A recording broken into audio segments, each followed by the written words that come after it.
Most of the speed in freestyle swim depends on the correct movement of the hands. If you moved your hands like the best swimmers, you would be much faster. This video will help you improve the position of the hands and arms. If we compare Belake and Aaron, we can see simply by the position of the hands who swims better. Better swimming means less effort and or faster speed.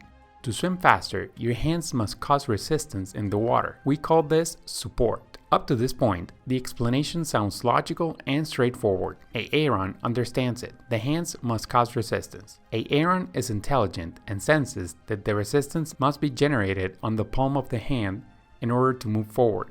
So he decides that the best way to swim is like this. But the explanation we gave him is incomplete. So now he swims slower than before.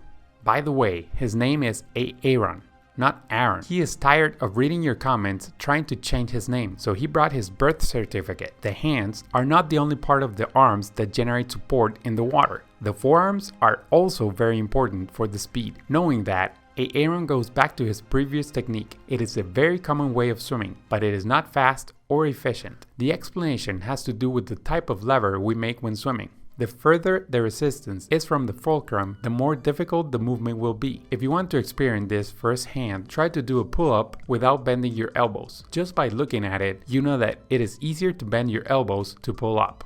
Aaron decides that to swim smoother, he should bring his hands as close as possible to the body. But he goes back to the first mistake. He doesn't use his forearms to create support. To use the forearms correctly, they must be perpendicular to the surface of the water. And here, they are completely wrong, parallel to the surface. To improve his stroke, we give him paddles, but he will not use them as they should be used.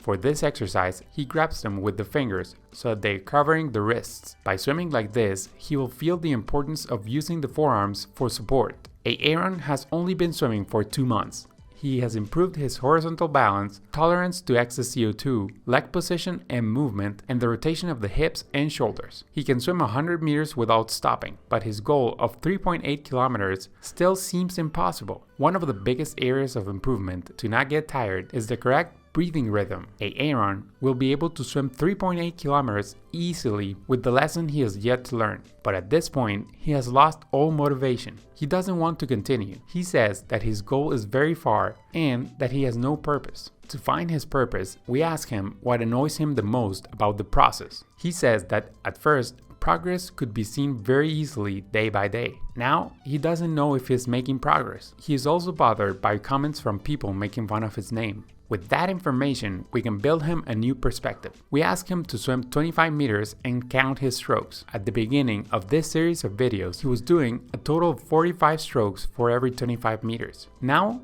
he only takes 25 strokes. With that, he unlocked a new level on the Skills and T table. Now that he's happier, he discovers his new purpose.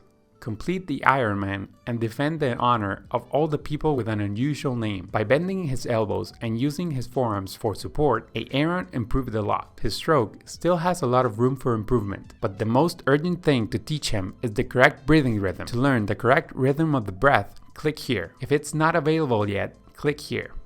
If you want to watch another video, click here, or if you want to visit our webpage, click here. See you there. Swim fast!